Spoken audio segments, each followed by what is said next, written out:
Bhagavat Gita teaches us the essence of the life. Bhagavad Gita हमको जीवन का सार बताती है, हमें बहुत कुछ सिखाती है। भगवान कृष्ण अर्जुन को समझाते हुए कहते हैं कि सदृशम चेष्टे स्वसा प्रकृते ज्ञानवान अपि प्रकृतिम यान्ति भूतानि निग्रह किम करिष्यति।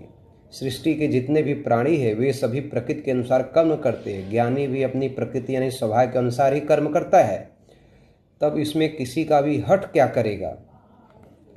फिर भगवान कृष्ण कहते हैं इंद्रिय से इंद्रियसार्थे राग देशो व्यवस्थितो तयो न वशम अगच्छेत यस परिपंथिनो।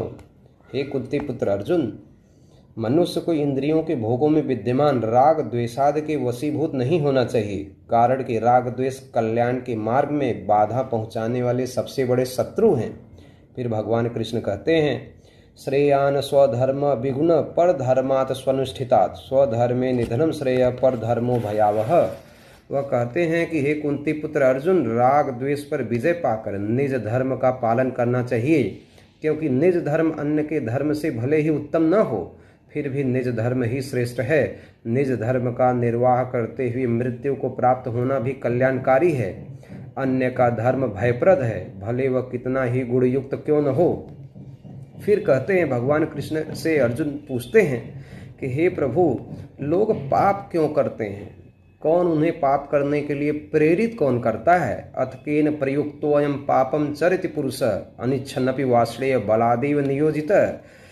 इस पर अर्जुन ने प्रश्न किया कि हे वाश्रेय, हे कृष्ण, यदि ऐसा तो फिर मनुष्य स्वयं न चाहकर भी किसके द्वारा बलात् प्रेरित होकर के पाप आचरण करता है? तो भगवान कृष्ण अर्जुन को कहते हैं कि काम एष क्रोध रजोगुण समुद्भव महासनो महापापा विद्धि एनम इव वैरिनम। हे कुंती पुत्र अर्जुन, रजोगुण के द्वारा उत्पन्न काम ही क्रोध है। यह भोगों से कभी भी संतुष्ट न होने वाला घोर पापी है। इस विषय में तुम इसे शत्रु समझो। फिर भगवान कृष्ण कहते हैं कि जिस प्रकार से धुएं से अग्नि और धूल से दर्पण और जेर से गर्भ ढका रहता है, उसी तरह ज्ञान भी काम से ढका रहता है। Just as fire mirror embryo remains covered by the smoke dust and placenta respectively, similarly kama keeps wisdom covered preventing it from the shining. इसलिए जो काम है उस ज्ञान को क्या करता है? ढक लेता है, अच्छे कार्य करने नहीं देता है। इसलिए काम पर नियंत्रण स्थापित करो। सारे पाप का कारण यह काम ही है। फिर कहते हैं आवृतम ज्ञानम एतेन ज्ञानिनो नित्य वैरिना काम रूपेण कौन्तेय दुष्पूर्णेन अनलेन वा। हे कौन्तेय, काम ज्ञानियों का सदैव से शत्रु है। मनुष्यों का ज्ञान भी काम से आवृत है।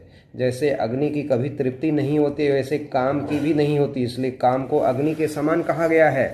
फिर वह कहते हैं इंद्रियाणि मनोबुद्धस्य अधिष्ठानम उच्यते एत मोहत्येव ज्ञानम आवृत्य देहिनम। यह काम इंद्रियों मन और बुद्धि में वास करता है। इन्हीं स्थानों में रहता हुआ काम ज्ञान को आवृत कर जीवात्मा को मोहता है। काम द डिजायर क्या करता है? इन्फेस्ट करता है senses heart and mind and pervading those places it blocks the knowledge और wisdom and keeps the living being charm और कंफ्यूज।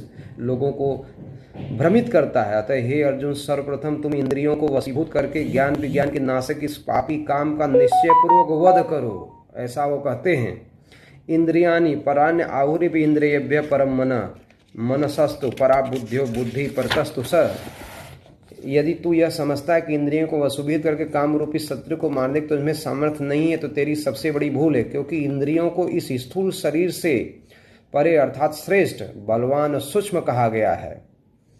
लेकिन इंद्रियों से भी श्रेष्ठ बलवान सूक्ष्म अर्थात पर मन है, और मन से भी पर बुद्धि है, और बुद्धि से भी अत्यधिक वह आत्मा है। फिर वो कहते हैं इस तरह बुद्धि से भी पर अर्थात श्रेष्ठ बलवान सूक्ष्म अपने आत्मा को जानकर और तथा बुद्धि द्वारा मन को वशीभूत करो। अपने आत्मा को जान करके बुद्धि के द्वारा मन को वशीभूत करके हे अर्जुन, तुम काम रूपी इस शत्रु को मार डालो। इस शत्रु पर विजय प्राप्त कर सकते हो। इसलिए सबसे पहले तुम आत्मा का को जानने की प्रयास करो और अपनी बुद्धि के द्वारा मन को नियंत्रण में स्थापित करो। क्योंकि अगर मन नियंत्रण में नहीं है तो आप कुछ भी तुम हासिल नहीं कर सकते। इसलिए सबसे पहले तुम you control the your senses, अपने इंद्रियों को नियंत्रित करो, तभी तुम जो है अपने एक काम रूपी शत्रु पर विजय प्राप्त कर सकते हो। तब तुम्हें परम शांति की प्राप्ति होगी।